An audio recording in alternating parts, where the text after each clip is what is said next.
2013ರಲ್ಲಿ ನಾನು ಎಲೆಕ್ಷನ್ ಸೋತೆ. ಬಹುಶಃ ನಾನು ಗೆದ್ದಿದ್ದರೆ ಮಾನ್ಯ ಸಿದ್ದರಾಮಯ್ಯನವರು ಮುಖ್ಯಮಂತ್ರಿ ಆಗ್ತಿರ್ಲಿಲ್ಲ. ಆದರೆ ನಮ್ಮ ಅದೃಷ್ಟನೋ ಹಣೆ ಬರೋನೋ ಏನು ಹೇಳ್ತಿರೋ ಗೊತ್ತಿಲ್ಲ. ಆಗ ನಾನು ಸೋತದ ಕಾರಣಕ್ಕಾಗಿ ಅವರಾದರು. ಆಮೇಲೆ 2018ರಲ್ಲಿ ಕೂಡ ನಮ್ಮ ಪಕ್ಷ 19 ಸೀಟ್ ಗೆದ್ದಿತ್ತು. ಕೋಲಿಷನ್ ಮಾಡಿದಾಗ ಬೇರೆ ಪಕ್ಷದ ಜೊತೆ ನಾವು ಸೇರ್ಕೊಂಡು ಅವ್ರು ಬರೀ 30 ಸೀಟ್ ಏನೋ ಇತ್ತು. ಆದರೂ ಕಾರಣಾಂತರದಿಂದ ಅವಾಗ ಕುಮಾರಸ್ವಾಮಿ ಅವರಿಗೆ ಮುಖ್ಯಮಂತ್ರಿ ಮಾಡಿದ್ರು. ಅವತ್ತು ನನ್ನನ್ನು ಮಾಡ್ಬೋದಿತ್ತು, ಆದರೆ ಯಾವುದೋ ಕಾರಣಕ್ಕಾಗಿ ಅವಾಗ ಮಾಡಿದ್ರು. ಎರಡನೇ ಸರಿನೂ ಮಿಸ್ ಆಯಿತು. ಮತ್ತು ಈ ಬಾರಿ ಪ್ರಯತ್ನ ಮಾಡಿದೆ. ಈ ಬಾರಿನೂ ಆಗುತ್ತೆ ಅಂತ ವಿಶ್ವಾಸ ಇತ್ತು. ಕಡೆಗೆ ಯಾವುದೋ ಕಾರಣಕ್ಕೆ ಪೊಲಿಟಿಕ್ಸ್ ಗೊತ್ತಲ್ಲ, ಪೊಲಿಟಿಕ್ಸು ಬೇರೆ ಥರ ಅಲ್ಲ, ಅದು ತೀರ್ಮಾನಗಳು ಹೇಗೂ ಆಗುತ್ತೆ. ಸೊ ಹಾಗಾಗಿ ಉಪಮುಖ್ಯಮಂತ್ರಿ ಸ್ಥಾನವನ್ನು ಕೊಟ್ಟಿದ್ದಾರೆ. ಜವಾಬ್ದಾರಿ ಸ್ಥಾನ. ಹೆಂಗಂದ್ರೆ ಹಂಗೆ ನಡ್ಕೊಳ್ಳೋಕ್ಕಿಲ್ಲ. ನಾವು ರಾಜ್ಯದ ಜನ ನಮ್ಮನ್ನು ಗಮನಿಸ್ತಾರೆ. ನಾನು ಯಾವಾಗಲೂ ಹೇಳ್ತಾ ಇರ್ತೀನಿ ನಮ್ಮ ಪೊಲೀಸ್ಗೆ, ನೋಡಪ್ಪ ನಮ್ಮನ್ನು ಜನ ಮ್ಯಾಗ್ನಿಫೈಯಿಂಗ್ ಗ್ಲಾಸ್ ಹಾಕ್ಕೊಂಡು ನೋಡ್ತಿರ್ತಾರೆ, ಹುಷಾರಾಗಿರ್ಬೇಕು.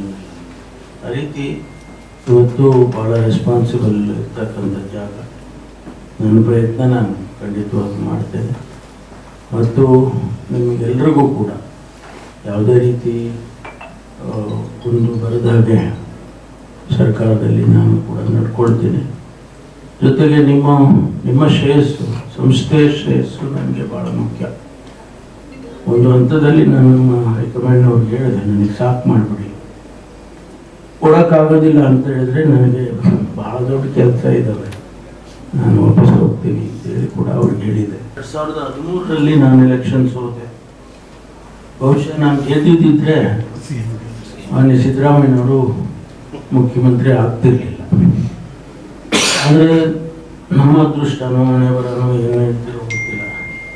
ಆಗ ನಾನು ಸೋತದ ಕಾರಣಕ್ಕಾಗಿ ಅವರಾದರು. ಆಮೇಲೆ 2018ರಲ್ಲಿ ಕೂಡ ನಮ್ಮ ಪಕ್ಷ 19 ಸೀಟ್ ಗೆದ್ದಿತ್ತು. ಕೋಲಿಷನ್ ಮಾಡಿದಾಗ ಬೇರೆ ಪಕ್ಷದ ಜೊತೆ ನಾವು ಸೇರ್ಕೊಂಡು ಅವ್ರು ಬರೀ 30 ಸೀಟ್ ಏನೋ ಇತ್ತು. ಆದರೂ ಕಾರಣಾಂತರದಿಂದ ಅವಾಗ ಕುಮಾರಸ್ವಾಮಿ ಅವರಿಗೆ ಮುಖ್ಯಮಂತ್ರಿ ಮಾಡಿದ್ರು. ಅವತ್ತು ನನ್ನನ್ನು ಮಾಡ್ಬೋದಿತ್ತು, ಆದರೆ ಯಾವುದೋ ಕಾರಣಕ್ಕಾಗಿ ಅವಾಗ ಮಾಡಿದ್ರು. ಎರಡನೇ ಸರಿನೂ ಮಿಸ್ ಆಯಿತು. ಮತ್ತು ಈ ಬಾರಿ ಪ್ರಯತ್ನ ಮಾಡಿದೆ. ಈ ಬಾರಿನೂ ಆಗುತ್ತೆ ಅಂತ ವಿಶ್ವಾಸ ಇತ್ತು. ಕಡೆಗೆ ಯಾವುದೋ ಕಾರಣಕ್ಕೆ ಪೊಲಿಟಿಕ್ಸ್ ಗೊತ್ತಲ್ಲ, ಪೊಲಿಟಿಕ್ಸು ಬೇರೆ ಥರ ಅಲ್ಲ, ಅದು ತೀರ್ಮಾನಗಳು ಹೇಗೂ ಆಗುತ್ತೆ. ಸೊ ಹಾಗಾಗಿ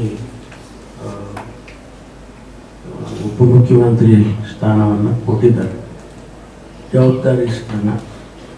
ಹೆಂಗಂದ್ರೆ ಹಂಗೆ ನಡ್ಕೊಳ್ಳೋಕ್ಕಿಲ್ಲ. ನಾವು ರಾಜ್ಯದ ಜನ ನಮ್ಮನ್ನು ಗಮನಿಸ್ತಾರೆ.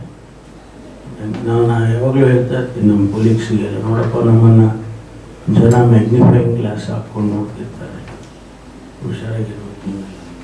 ಆ ರೀತಿ ಇವತ್ತು ಭಾಳ ರೆಸ್ಪಾನ್ಸಿಬಲ್ ಇರ್ತಕ್ಕಂಥ ಜಾಗ. ನನ್ನ ಪ್ರಯತ್ನ ನಾನು ಖಂಡಿತವಾಗಿ ಮಾಡ್ತೇನೆ. ಮತ್ತು ನಿಮಗೆಲ್ರಿಗೂ ಕೂಡ ಯಾವುದೇ ರೀತಿ ಒಂದು ಬರದ ಹಾಗೆ ಸರ್ಕಾರದಲ್ಲಿ ನಾನು ಕೂಡ ನಡ್ಕೊಳ್ತೀನಿ. ಜೊತೆಗೆ ನಿಮ್ಮ ಶ್ರೇಯಸ್ಸು, ಸಂಸ್ಥೆಯ ಶ್ರೇಯಸ್ಸು ನನಗೆ ಭಾಳ ಮುಖ್ಯ.